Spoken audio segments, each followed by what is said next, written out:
4교시 시작하도록 하겠습니다. 46번 기출문제 이렇게 출제됐습니다. 딱 이 문제가 기출문제는 아닐 수 있는데요. 기출문제 출제됐다고요? 3년 등록 취소되고 나서 암기 프린트는 31번에 동그라미 8번에 있습니다. 3년간 결격이 적용되는 것은 했는데 답 1번입니다. 1번은 3년 지나야 됩니다. 등록 취소되고. 근데 등록 취소되고 나서 3년 안 지나도 되는 예외가 3가지 있습니다. 암기 프린터 31번에 동그라미 8번에 있습니까? 사망, 해산, 결격 사유, 등록 기준 미달입니다. 자, 이게 파산 선고가 결격 사유입니다. 복권만 되면 된다고. 3년 안 지나도 복권되면 취직할 수 있다고요. 그 다음에 3분의 1이 공인중개사가 아니라서 등록 취소되면 3분의 1만 맞추면 3년 안 지나도 등록할 수 있다. 기출문제에 나왔습니다. 이게 이렇게. 자, 그 다음에 4번은 자격이 취소되면 이게 어디에 해당돼요? 자격 취소되면 결격 사유예요. 자격 취소되면 결격 사유니까 자격 취소되고 3년만 지나면 되는 거지 또 등록 취소되고 3년 지나야 되는 건 아니라고요. 자격 취소하고 등록 취소가 같은 날 안 될 수 있단 말이에요. 자격 취소는 시도의사가 하고 등록관청은 등록관청이 하니까 등록관청이 자격 취소되는 줄 모르고 바로 등록 취소를 안 할 수도 있거든요. 그럼 몇 달 있다 취소됐으면 등록 취소된 날로부터 3년이 아니라 자격 취소가 결격 사유라고 3년간 결격 사유에서만 벗어나면 된다. 이것도 5번도 결격 사유입니다. 결격 사유니까 벌금 받은 날로부터 3년만 지나면 된다고요. 또 등록 취소되고 나서 벌금 받자마자 그날 바로 등록 취소가 안 될 수 있다는 이야기예요. 모르고. 그러면 만약에 몰라가지고 1년 있다 등록 취소됐으면 등록 취소된 날부터 3년이 아니라 벌금 받은 날로부터 3년만 지나면 다시 개업하거나 취직할 수 있다는 이야기입니다. 예외 3가지. 사망, 해산. 사망하면 영원히 근무 못하죠. 죽고 없으면 영원히 벗어날 수 없습니다. 해산되면 법인이 해산되어 가지고 취소됐으면 그 대표이사는 3년 안 지나도 다시 개인 이름으로 개업하거나 취직할 수 있습니다. 3년 안 지나도. 그래서 1번이 답입니다. 이거는 기출문제에 출제됐습니다. 이 문제 딱 그대로 나오진 않았지만 이와 유사한 게 나왔는데 이거 많이 틀리고 질문 많이 하더라고요. 그러니까 꼭 숙지해야 됩니다. 기출문제 나왔기 때문에. 자, 암기 프린터 52번 수수료 내는 거 아닌 거 답 2번입니다. 암기 프린터 52번에 수수료 내는 게 시도 조례 가져가는 수수료 내는 게 응시수수료, 자격증 재교부 수수료 시도 조례고요. 3번에 등록 신청, 4번에 분사무소 설치 신고, 5번에 등록증 재교부 신청, 그 다음에 분사무소 설치 신고 확인서 재교부 신청, 시군구 조례 가정하는 수수료 내야 됩니다. 근데 자격증을 교부할 때는 공짜로 줍니다. 합격하면 공짜로 자격증 줍니다. 자, 그 다음에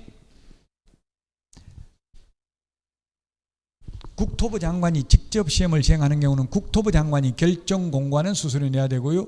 시험을 위탁한 경우에는 위탁받은 자가 위탁한 자의 승인을 얻어서 결정 공고하는 수수료 내야 됩니다. 답 2번입니다. 암기 프린터 30이 아니라 52번에 동그라미 이게 7번에 있나요? 7번? 자격증 교부 X. 7번에 X라고 돼 있죠? X이기 때문에 자격증 교부는 여러분들이 자격증 받을 때는 공짜로 받는다. 합격하면. 자, 그다음 그렇죠. 48번 옳은 것은 하면 옳은 것은 등록을 하지 아니한 채 중개업을 하면서 업으로 하면서 무등록 업자는 보수 못 받는다고요? 업자가 아니고 무자격자라도 우연한 기회에 한두 번 중개하고 보수를 받는 것은 가능합니다. 자, 그 다음에 등록증을 대여받아, 요거는 판례고 시험에 출제됐는데요. 대여받아 운영하는 갑이 직접 거래 당사자로서 중개사무소를 방문한 을과 임대차 계약을 체결한 경우 갑의 이러한 행위는 중개행위에 해당하지 않는다. 중개행위에 해당하지 않는다.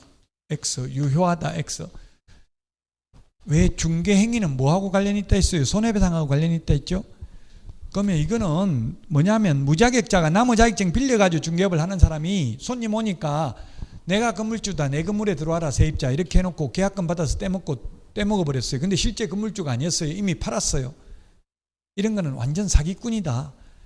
사기꾼은 사기죄로 고소하면 형사상 처벌받으려면 합의를 할 수밖에 없고, 그러면 채권 회수가 거의 가능하다. 그러므로 이런 사기꾼까지 보험금을 다 지급해버리면 보험회사 망한다. 그러므로 중개행위가 아니다 하는 게 판례예요. 이거 좀 이해 안 되면 그냥 요 지문 그대로 암기하면 돼요. 시험에는 나왔어요. 이 지문이 2번 지문이. 3번 지문도 시험에 3번 정도 출제됐고요. 자격증 없는 사람은 대표자를 가리키는 명칭 회장, 사장, 소장 안 됩니다. 명함에다가 사장이라고 적어 다니면 보통 대표 이렇게 많이 적죠. 돈 투자했다 하더라도 안 됩니다. 자, 그 다음에 해당하지 않는다. 유사명칭에 해당되기 때문에 1년 이하의 징역이나 1,000만 원 이하의 벌금이고요. 4번 보조원이 고의 또는 과실로 당사자에게 손해를 입힌 경우 중개보조원을 고용한 개업공개사만 손해배상 책임이 있고 직원은 책임 없다. X죠. 사장에게도 책임이 있는 거지 사장에게만 책임이 있는 건 아니다. 직원 잘못한 경우. 그래서 4번 X고요. 5번 공인중개사 자격이 없는 자가 거래행위를 중개하였으나 업으로 한 것이 아니라면 보수지급약정은 유효하다. 5번이 맞죠? 무등록 중개업자는 보수를 받을 수 없지만 업자가 아니라 우연히 한두 번 하고 받는 것은 사회통념상 과다하지 않다면 받아도 된다.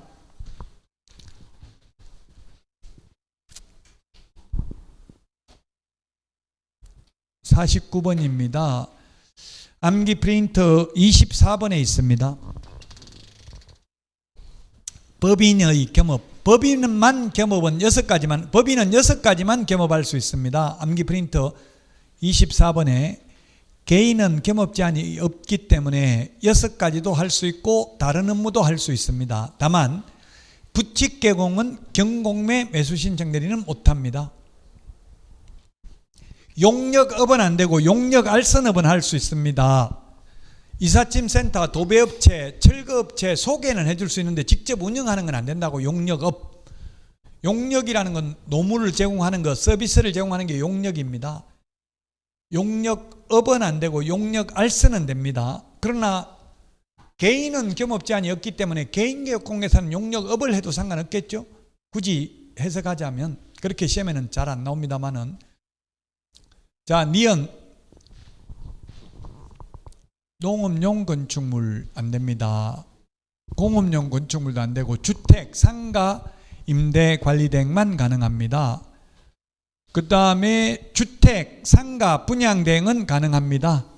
분양 대행은 가능하다. 주택, 상가, 분양 대행은 가능하다. 시험에 뭐 많이 나오진 않았지만 주택법상 사업계획 승인 대상인 것은 주택법에 의해서 안 됩니다. 주택법에 그 분양 대행을 할 수 있는 사업계획 승인 대상인 경우는 정해져 있습니다. 그래서 안 되고요. 그래서 사업계획 승인 대상이 아니라고 돼 있어요. 자, 그 다음에 일반인을 대상으로 안 됩니다. 공인중개사를 대상으로 안 됩니다. 개업공개사를 대상으로 경영기법 및 경영정보 제공할 수 있습니다. 자, 그 다음에 경매, 공매, 권리분석, 취득알선, 매수신청대리, 입찰대리 가능합니다. 그 다음에 부동산 이용, 개발에 관한 상담은 가능한데 개발업은 안 됩니다. 돈 되는 거는 못하도록 한 이유가 뭐냐면 외국 대형법인이 우리나라 진출해서 우리나라 개인중개업소와 무한자유경쟁을 하면 개인중개업소 살아남을 수 없기 때문에 그렇습니다. 옳은 것 답 3번입니다. 2개. 디귿, 미음 2개만 옳은 내용입니다. 이 문제가 나올 확률 95%입니다. 이 문제 그대로 나오는 게 아니라 우리 암기 프린트 24번에 있는 6가지 다 기억해야 되겠죠? 이 분양 대행을 하고 받는 수수료는 중개보수가 아니니까 당사자 약정이 있으면 많이 받아도 되죠? 분양 대행 수수료 소위 MGM, R, 이게 여주, 이천, 이게 전원주택 분양받을 사람 소개해주면 R 20개 준다 이러더라고. 2천만 원 받아도 됩니다. 30개 주면 3천만 원 받아도 됩니다. 상관없습니다.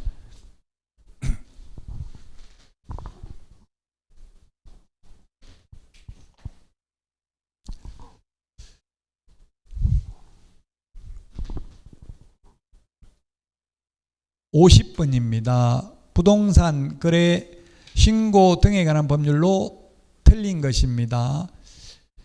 법인에 대해서만 규제를 하고 있습니다. 법인인 경우는 부동산 거래 신고서 외에 법인 신고서를 하나 더 제출해야 됩니다. 이게 주로 미성년자가 법인 만들어 가지고 부모한테 돈 받아 가지고 증여 받아 가지고 투자를 했는데도 법인 만들어 가지고 차입금 해 가지고 빌린 걸로 한 거예요.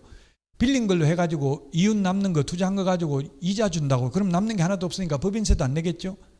실제로는 꼭 이자를 또 부모한테 주면은 그 부모는 또 현금으로 찾아가지고 자식한테 주고 이런 식으로 한 게 적발돼 가지고 이제 법인의 경우 특별히 규제를 하고 있습니다. 거래 상대방과의 특수관계 여부 등을 신고해야 됩니다. 자, 그 다음에 투기과일지구 조정대상객이면 금액과 상관없이 자금조달계획서 제출해야 됩니다. 암기 프린터 13번에 2번 뒤에 보면 있습니다. 자, 그 다음에 법인이 취득하는 경우 지역과 금액과 상관없이 자금조달계획서 제출해야 된다. 다 13번에 2번 뒤에 있습니다. 맞습니다. 비규제적인 경우는 5억이 아니고 얼마요? 6억 이상인 경우 자금조달계획 제출해야 됩니다. 암기 프린터 13번 2번 뒤에 있죠. 입자, 실종, 중개, 인기소. 그래서 4번이 틀린 정답입니다. 6억 이상입니다. 그 다음에 5번 투기과일지구면 금액과 상관없이 무조건 자금조달계획에 관한 증빙자료를 제출해야 됩니다. 그래서 4번이 틀린 정답이 되겠습니다.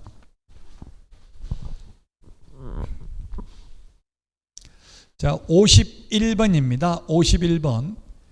농지법에 대해서 틀린 것은 몇 개인가 했는데 농업진흥지역 내에서는 주말체험영농 안 되죠? 네, 맞습니다. 틀린 것. 그 다음에 2번 농지의 불법 매매, 불법 임대차 중개, 강고 행위를 금지하고 위반 시 3년 이하의 전역이나 3천만 원 이하의 벌금이고요. 그 다음에 D것 거짓 분양한 망보로 농지 취득 자격증명을 받아서 농지를 소유한 것으로 시장군수구청장이 인정한 경우 등에 대해서는 6개월 이내에 해당 농지에 대한 처분을 명령할 수 있다. 예, 원래는 처분 의무기간 1년을 줘야 돼요. 근데 처음부터 거짓 부정한 망보로 취득했으면 아예 의무기간 1년 줄 필요 없이 곧바로 6개월 이내 처분 명령할 수 있도록 개정된 내용입니다. 전부. 그 다음에 농지 소유 제한이나 농지 소유 상한을 위반하여 농지를 소유할 목적으로 거짓이나 부정한 망보로 농지 취득 자격증명 발급받으면 5년 이하의 징역 또는 토지 개별 공시지가에 따른 토지가액에 해당하는 금액 이하 벌금에 처합니다. 불법으로 소유 농지를 위탁 경영한 자는 2천만 원 이하의 벌금이고요. 그 다음에 비업이 틀렸네요. 비업. 6개월 이내 처분 명령을 이행하지 않는 경우에는 토지가액의 100분의 20에서 25로 바뀌었습니다. 25. 그래서 1번이 정답이 되겠습니다. 100분의 25인데 100분의 25인데 토지가액, 이때 토지가액이란 실제 토지거래 가격, 개별 공시지가, 표준지 공시지가 중에서 더 높은 가액의 100분의 25입니다. 더 높은 가액. 더 높은 가액의 100분의 25. 어쨌든 틀렸잖아요. 100분의 20이라 했으니까. 더 높은 가액의 100분의 25. 이게 광명시형 신도시 LH직원 투기사건 때문에 바뀐 내용입니다. 이렇게 농지법을 대폭 강화하자 현업에서는 농지거래가 잘 안 되고 있대. 농사 지을 사람만 농지를 취득해야 되니까 실제 투자 목적으로 취득을 해야 거래가 활성화되겠죠.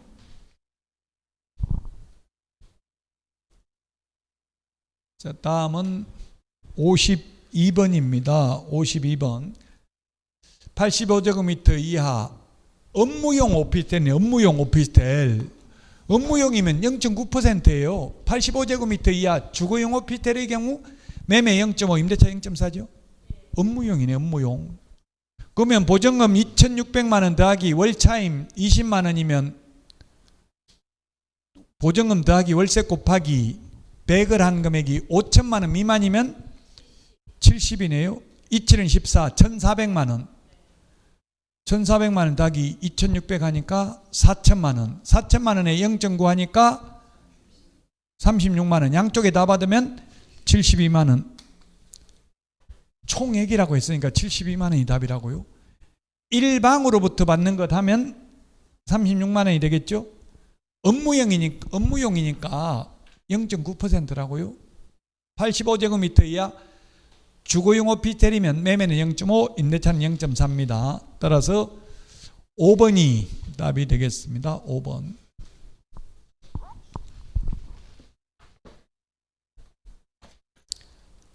다음은 53번 문제 보도록 하겠습니다. 53번.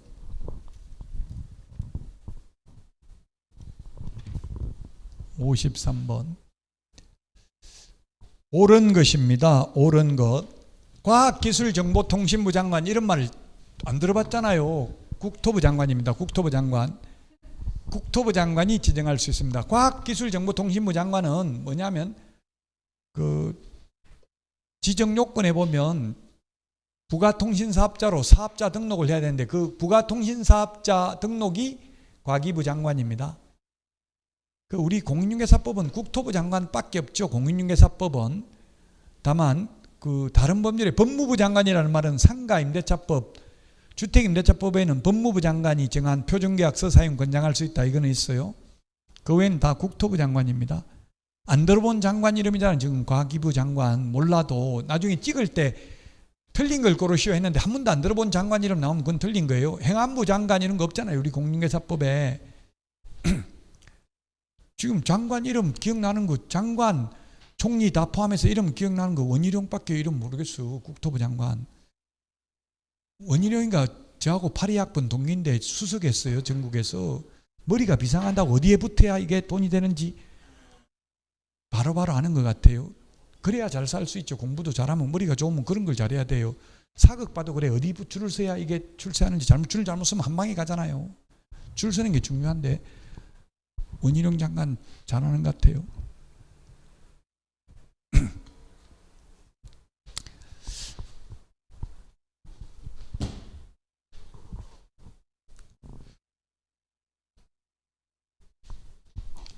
그 지금 뭐 GS건설 이런 거 8개월 영업정지 할 예정이다 했는데 그게 쉽지 않대요. 영업정지 해버리면 철거하고 새로 짓는다 했는데 8개월 동안 철거도 못하는 거예요. 공사 못하잖아요.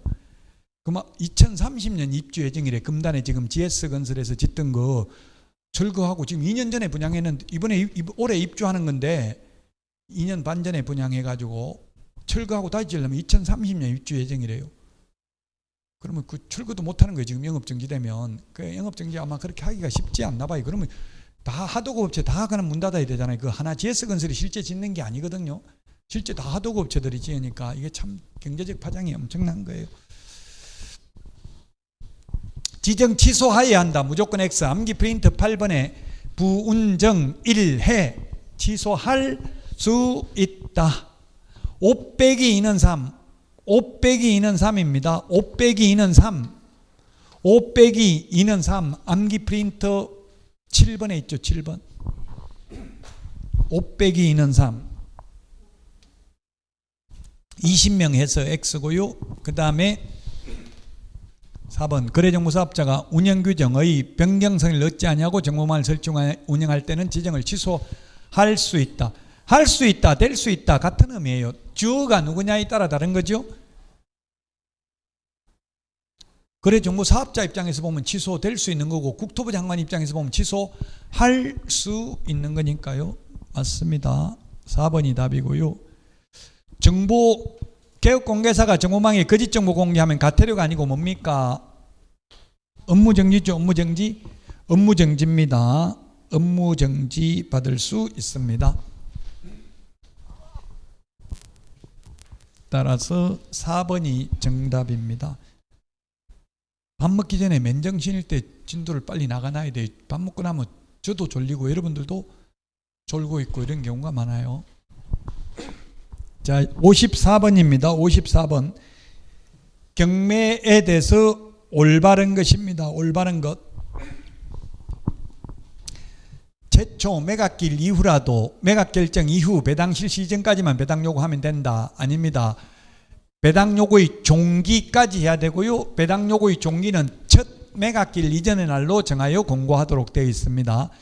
경매는 그냥 기출문제, 문제로 그냥 지문 익히시면 됩니다. 기출문제 위주로 보시면 된다고요. 자, 그 다음에 대금 지급 기한 이전에 매각 대금을 전부 납부하더라도 기한이 경과한 날부터 소유권 취득한다. X. 돈 내는 순간 소유권 취득합니다. 돈 내는 순간. 매각대금을 완납하는 순간 소유권을 취득합니다. 민법에 법률 행위로 인한 물권 변동이 있고 법률의 규정에 의해서 물권 변동 효력이 생기는 게 있죠. 법률의 규정에 의해서 물권 변동 효력 생기는 것은 등기와 상관없습니다. 민법 186조가 아니라 187조가 적용됩니다. 상속, 경매, 수용 이런 거는 등기 없이도 소유권 취득합니다. 매각대금을 완납하는 순간, 예를 들면 오늘이 며칠이죠? 오늘이 9일입니까? 9일까지 돈 낼 수 있다 하면은 만약에 7일 날 돈 내도 9일 돼야 소유권 취득한다. 이래서 X라고 7일 날 돈 냈으면 7일 날 소유권을 취득합니다. 매각 허가 결정에 불복하여 항고하는 사람은 매각대금의 10%. 예, 이게 맞네요. 암기 프린터 56번에 동그라미 3번에 있네요. 56번에 맨 밑에 10분의 1에 동그라미 3번에 있습니다. 항고보증금은 매각대금의 10분의 1, 매수보증금은 최저 매각가격의 10분의 1입니다. 매수보증금은 최저 매각가격의 10분의 1이다. 매각 방법은 두 가지가 아니라 세 가지입니다. 뭐가 하나 빠졌어요? 호가경매, 기간입찰, 기일입찰이 하나 빠졌죠? 기일입찰, 현재 99%가 기일입찰입니다. 기일입찰하고 호가경매는 그냥 정해진 날짜에 1등 뽑는 거고요. 기간입찰은 하루 만에 뽑는 게 아니라 일주일 이상 한 달 범위 내에서 입찰 기간을 주고 다시 일주일 안에 매각기를 정해서 매각하는 방식입니다. 어쨌든 세 가지입니다. 기출문제 지문입니다. 경매는 다 기출문제 지문만 내놨어요. 왜냐하면 제가 새로운 문제 만들기 어렵습니다. 이거는 굉장히 내용이 어렵기 때문에 경매는 전부 기출문제라고요. 자, 6번 경매 개시 결정 이전에 전입한 임차인이라면 매수인에게 대항하지 못할 경우라도 인도명령의 대상이 되지 않는다 했는데, 이제 정당한 권한에 의해서 매수인에게 대항할 수 없는 모든 점유자 인도명령의 대상이 됩니다.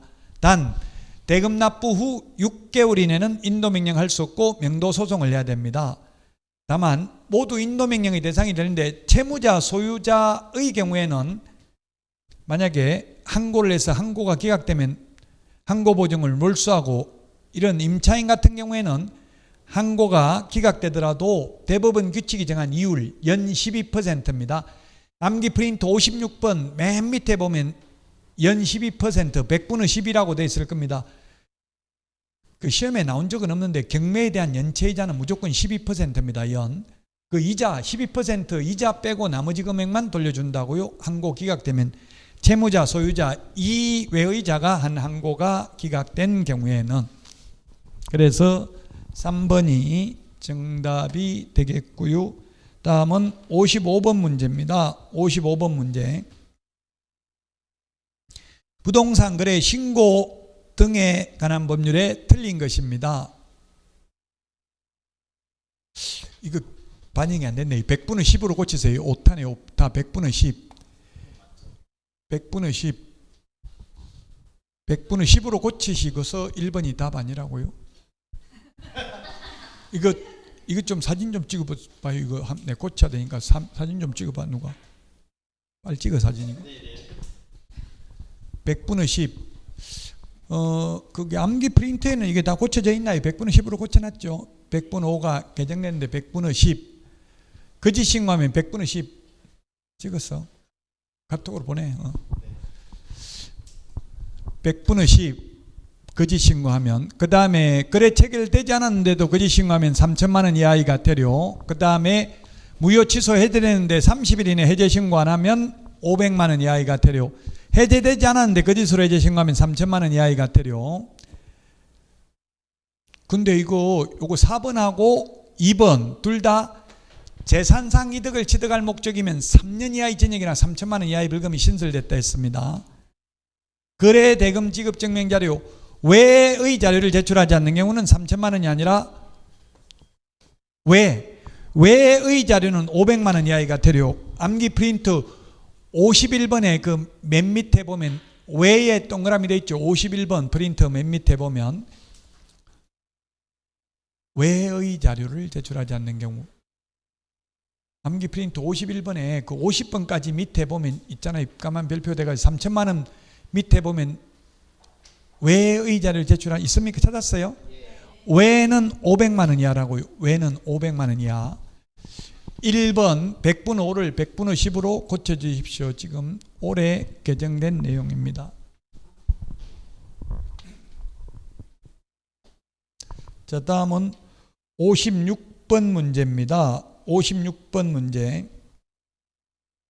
틀린 것은 했는데 답 1번이네요. 매각 허가 결정이 확정되어 매수인으로 된 경우에는 감정가 1%, 감정가 1% 또는 최저매각 가격의 1.5% 범위 안에서 당사자 합의입니다. 자, 이게 무슨 말이냐면 1억, 경매 1억 했는데 유찰되면 그 다음에 20% 떨어집니다. 서울, 경기도는.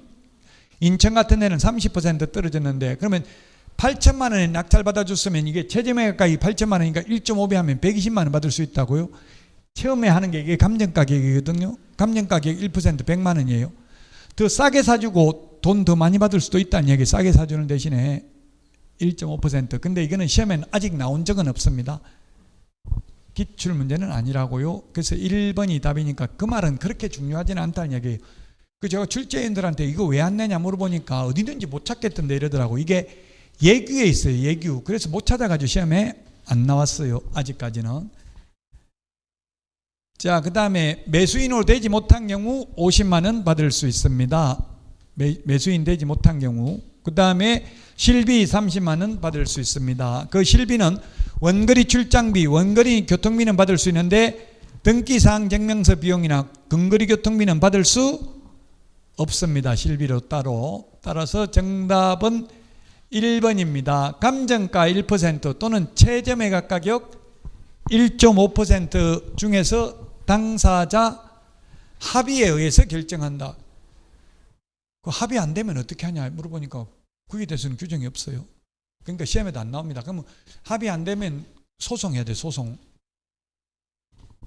그러니까 현실적으로는 무조건 깎아주는 것밖에 없죠. 의뢰인이 깎아달라면 깎아줄 수밖에 없어요. 자, 그 다음에 57번입니다. 57번. 자진신고자 감면 대상에 해당하는 것은 암기 프린터 47번에 보면 자진신고에도 면제 감경 대상이 아닌 게 6가지가 있습니다. 계약 체결하지 않았음에도 불구하고 거짓으로 신고한 경우, 해제되지 않았음에도 불구하고 해제 신고한 경우, 거래대금 지급증명자료 제출하지 않는 경우, 그 다음에 30일 이내 해제 신고하지 않는 경우 4개고요. 답은 3번입니다. 암기 프린터 보고 6개 기억해야 되겠죠. 외국인이 계약 이외의 원인으로 취득하고 6개월 이내 신고 안 하면 100만 원 이하의 과태료고요. 요건 자진 신고하면 면제 감경 대상 됩니다. 암기 프린터 47번에 보면 자진 신고에도 면제 감경 대상 아닌 게 6개가 있다고요. 3천만 원 이하의 과태료 3개 모두 다 해당되고요. 500만 원 이하의 과태료는 30일 이내에 부동산 거래 신고하지 않거나 30일 이내에 해제 신고하지 않거나 또는 거래대금 지급증명자료 외의 자료를 제출하지 않는 경우 3가지 자진신고에도 면제 감경 안 됩니다. 3천만 원 이하의 과태료는 그 3개밖에 없어요. 3개 모두 다 해당돼요. 자진신고에도. 그럼 가장 대표적으로 자진신고하면 면제해 주는 게 거짓신고합니다. 거짓신고, 다운계약서. 다운계약서 적었으면 매수인이 폭로하는 거예요. 매도인이 다운계약서 안 적으면 계약 안 한다고 해서 어쩔 수 없이 저는 다운계약서 적었습니다. 저도 원하지 않는데. 이렇게 자진신고하면 먼저 자진신고한 사람은 면제해 줍니다. 그러나 나머지 한 명에게는 과태료 부과하겠죠. 조사 시작되기 전에 하면 면제해 주고 조사 시작된 후에 자진신고하면 암기 프린트 47번에 지금 적혀져 있죠. 조사 시작된 후에는 몇 % 깎아줘요? 50% 깎아줍니다. 조사 시작된 후에는. 다만 그 암기 프린트 47번에 맨 밑에 보면 최근 1년 이내에 3회 이상 자진신고 해가지고 면제 감경 받았다면 4번째 자진신고한 경우는 완전 상습범이기 때문에 면제 감경해주지 않습니다. 그리고 국세청에서 세금 탈세했다고 통보한 경우도 면제 안 해줍니다. 자진신고해도. 이미 다운계약서 가지고 국세청에서 통보와 가지고 이제 어쩔 수 없이 적발될 것까지 트니까 자인신고하는 경우는 인정해지지 않는다는 이야기 미리 해야 돼요. 국세청에서 탈세했다고 연락 오기 전에. 요거 외국인 특례 주택 임대차 신고 거짓 신고한 경우도 자진 신고하면 면제 감경 대상됩니다. 안 되는 거 6가지 기억하시고요. 자, 그다음에 58번입니다. 58번. 공인중개사법상 옳은 것은 했는데 1번 등록관청이 아니라 국토부 장관이 표준서식정에서 사용을 권장할 수 있다. 자, 그 다음에 요거는 암기 프린트 2번에 4번에 있네요. 2번에 4번. 2번에 4번에 보면은 외국인을 고용한 경우에는 결격 사유에 해당되는 그 국가의 주재는 암기 프린트 2번에 4번 그 국가의 주재는 대한민국 영사관이 확인하는 공정서류나 증명서류 또는 아포스티유 확인서를 제출해야 됩니다. 외국인인 경우. 우리나라 사람은 등록관청이 직접 결격 사유에 해당되는지 여부를 확인할 수 있지만 외국인은 확인할 수 없기 때문에 스스로 결격 사유에 해당되지 않음을 입증하는 서류를 제출해야 됩니다. 자, 그 다음에 금인 신청은 개업공개사가 할 수 있는 거지 할 의무가 있는 것은 아니라고 했습니다. 금인계약서 이것도 기출 4번도 기출문제 지문 나왔는데 금인계약서 필요직기재사항 당모가지 개대가리 중위조한다 암기 프린트 10번에 있는데 이거는 공인중개사 법령에 규정된 게 아니라 부동산 등기특별조치법 제3조에 규정되어 있습니다. 그래서 틀렸습니다. 자, 그 다음에 5번이 정답입니다. 옳은 것. 실무교육에 관한 업무를 위탁받는 기관 또는 단체가 갖추어야 할 강의실은 1개소 이상 확보해야 되고 면적이 이것도 기출문제 지문에 나왔습니다. 5번 50제곱미터 이상입니다. 중개사무소는 면적 제한 없죠? 중개사무소는 면적 제한 없는데 실무교육 교육장은 50제곱미터 이상이어야 합니다. 50제곱미터 가로 세로 5m, 10m 이렇게 되면 되겠죠. 50제곱미터 이상이어야 합니다. 자, 다음은 58번 문제 보도록 하겠습니다. 58번 문제 59번 문제 보도록 하겠습니다. 자, 전자문서로 제출할 수 있는 것은 몇 개인가 했는데 전자문서 일방이 거부하면 이거는 계약서 등을 가지고 가야 됩니다. 직접 방문 신고만 가능합니다. 암기 프린트 50번에 맨 밑에 있습니다. 국가 등이 단독으로 하는 경우는 전자문서 가능합니다. 국가가 속이는 건 아니니까 전자문서 안 되도록 하는 취지는 담당 공무원이 사실 여부를 확인해야 되는 것은 전자문서 안 된답니다. 거래 당사자의 주소, 전화번호, 휴대전화번호 요거는 일방이 가능하기 때문에 혹시 속였을지 공무원이 확인해야 됩니다. 면적 변경 없는 상태에서 가격 변경 신고하는 경우도 전자문서 안 됩니다. 계약서 사본 등을 제출해야 됩니다. 당사자 공동으로 합의에 의해서 해제 신고한 경우는 전자문서 가능합니다. 한 명이 거부해서 상대방이 단독으로 하려면 전자문서 안 됩니다. 그 다음에 거래 가격 중 분양 가격, 선택 품목, 옵션 비용 요거는 전자문서 안 됩니다. 왜냐하면 단독으로 가능하기 때문에 이게 정부에서는 분양가 무조건 풀옵션 하도록 이렇게 선택하도록 강요하는 건 안 된다고 해요. 요즘은 옵션을 다 일일이 선택하도록 돼 있어요. 옛날에는 뭐 선택하려면 다 하고 안 하려면 안 해라 이렇게는 못 한다고요. 한 개 한 개 따로따로 하도록 돼 있어요. 요즘 분양하는 걸 보니까 전부 선택 품목 다 하니까 거의 1억 가까이 되는 것도 있더라고요. 즉 광주에 분양하는 거 보니까 뭐 8천만 원 이렇더라고요. 자, 어쨌든 요거는 선택 품목은 일방이 혼자서 변경할 수 있기 때문에 공무원이 확인해야 됩니다. 그래서 전자문서 가능한 것 2개입니다. 2개. 니은하고 그 다음에 미음은 공동으로 하는 것은 전자문서 가능합니다.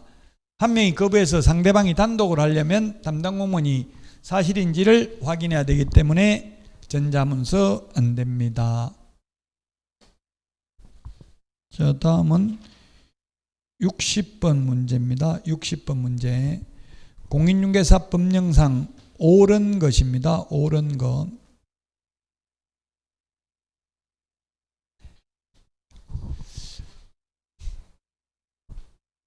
개업공개사는 의뢰받은 경우 중개 완성된 후에 설명하는 게 아니라 중개 완성되기 전에 미리 취득의뢰인에게 설명해야 됩니다. 그래서 1번 틀렸고 2번 실무교육을 받으려는 실무교육에 관한 업무를 위탁받는 기관은 공인중개사, 감정평가사, 주택관리사, 건축사, 공인회계사, 법무사, 세무사 등으로서 2년이 아니라 3년 이상 유경험자, 석사 3년 이상 유경험자, 변호사 2년 이상 유경험자, 7급 공무원 6개월 이상 유경험자, 박사 학위 소지자, 박사는 경력 필요 없습니다. 해당 분야 박사 학위 소지자는 경력 필요 없습니다. 자, 3번에 보니까 등록 취소된 경우로서 법인인 개업공개사가 해산한 경우에는 법인의 임원 또는 대표자이었던 자가 반납한다. 아까 했잖아요. 공인중개사법은 대표자이었던 자가 반납하고 매수신청 대리인 등록증은 대표자 또는 임원이었던 자가 반납하죠. 그래서 3번 X고요. 4번은 인터넷 표시광고 모니터링 업무 수탁기관은 기본 모니터링 업무를 수행하려면 모니터링의 대상, 체계 등을 포함한 다음 연도 모니터링 기본계획서를 매년 12월 31일까지 국토부 장관에게 제출해야 됩니다. 4번이 맞습니다. 수시 모니터링은 필요할 때 수시로 제출하면 됩니다. 자, 그 다음에 5번 이법 또는 사기, 사문서 위조, 변조, 횡령, 배임 등으로 금고 이상의 형, 집행유예를 제외한다를 선고받은 경우에 자격 취소 사유해야 한다. 제외한다 이게 틀렸습니다. 집행유예도 포함합니다. 집행유예도 포함한다고요? 범죄단체 조직도 자격 취소 사유입니다. 전세 사기와 관련해서 옛날에는 공인중개사법 위반만 자격 취소인데 이번에 사기, 사문서 위조, 변조, 횡령, 배임, 범죄단체 조직, 그 사문서 위조가 뭡니까? 다운계약서 적으면 사문서 위조죄예요. 이런 거 해가지고 금고 이상 받으면 자격 취소 사유에 해당됩니다.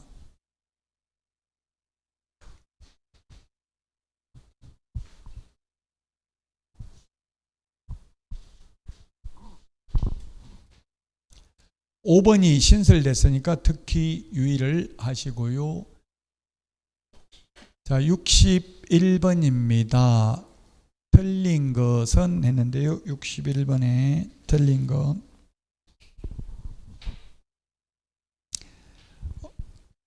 등록 신청서에는 종별, 종류가 법인과 공인중개사만 있다. 즉 누가 없다는 얘기, 부칙개공은 없다는 이야기예요. 등록증에는 부칙개공도 있습니다. 등록증에 기재되는 종별은 3가지, 등록신청서에 기재되는 종별은 2가지다. 시험에 나왔어요. 이게 기출문제 지문입니다. 1번 등록증에는 3가지라고요. 부칙개공도 있다고요. 등록을 한 것으로 보는 자, 등록을 한글로 보니까 등록증은 있다. 자, 그 다음에 2번 무등록 중개업자 중개행위로 인한 매매계약이 당연히 무효인 것은 아니다. 판례입니다. 무등록 중개업자의 보수약정은 무효지만 무등록 중개업자에게 보수 지급한 걸로 한 거는 무효니까 지급할 필요 없지만 무등록 중개업자가 중개해도 매매계약은 유효하다고요? 매매계약은 유효하다. 무자격자가 소개시켜도 매매계약은 유효합니다. 만약 무효라고 하면 골 아프겠죠. 계약해가지고 이미 몇 년 지났는데 무효면 벌써 가격 많이 올라가고 이랬는데 산 사람은 또 억울하고 그렇잖아요. 무등록 중개업자인지 모르고 중개를 의뢰했을 수도 있는데 매매계약은 유효합니다. 당연히 무효인 것은 아니다. 자격정지 처분받은 날로부터 6개월이 경과한 공인중개사는 법인인 개업공개사의 임원이 될 수 있다. 기출문제 지문입니다. 이게 자격정지는 최대 6개월이고 자격정지 기간 중에만 결격 사유니까 자격정지 기간이 아니라면 이 법인이 임원이 될 수 있다. 이는 굳이 해석하자면 자기 회사 임원은 될 수 있습니다. 근데 소속 공인중개사가 근무하면서 다른 회사 가서 임원되는 것은 이중소속이라서 안 되죠. 요 문제의 취지는 기출문제인데 그냥 결격 사유에서 벗어났다 이걸 묻는 거라고요. 결격 사유가 자격정지 기간 동안만 결격 사유니까 결격 사유에서 벗어났기 때문에 그만두고 다른 데 가서 취직할 수 있고, 그만 안 두고 자기 회사 임원은 될 수 있겠죠. 기출문제 질문입니다. 4번. 업무정지 사유가 이거 제척기간 3년입니다. 3년. 그래서 업무정지는 그 사유가 발생한 날로부터 3년 지나면 업무정지 처분할 수 없다. 5번. 자격 취소 처분을 받은 개업공개사는 그 사무소 소재지 관할 시도지사에게 자격증을 반납해야 된다. 사무소 소재지가 아니라 교부한 시도지사입니다. 암기 프린트 54번에 동그라미 4번에 있습니다. 54번에 동그라미 4번에 있습니다. 교부한 시도지사입니다. 5번이 답입니다. 사무소 관할 시도지사가 하는 것은 암기 프린트 54번에 6번, 7번에 보면 청문과 의견 진술기에 부여는 사무소 관할 시도지사입니다. 자격정지, 자격 취소 처분에 필요한 절차, 그 필요한 절차가 청문 의견 진술이죠. 필요한 절차는 사무소 관할 시도지사고요. 자격 취소, 자격 정지, 자격증 반납, 미반납 시 과태료 부과는 교부한 시도지사가 되겠습니다. 반납도 교부한 시도지사입니다. 그래서 61번에 답 5번이 되겠습니다. 여기까지 하고 식사하고 62번부터 하도록 하겠습니다.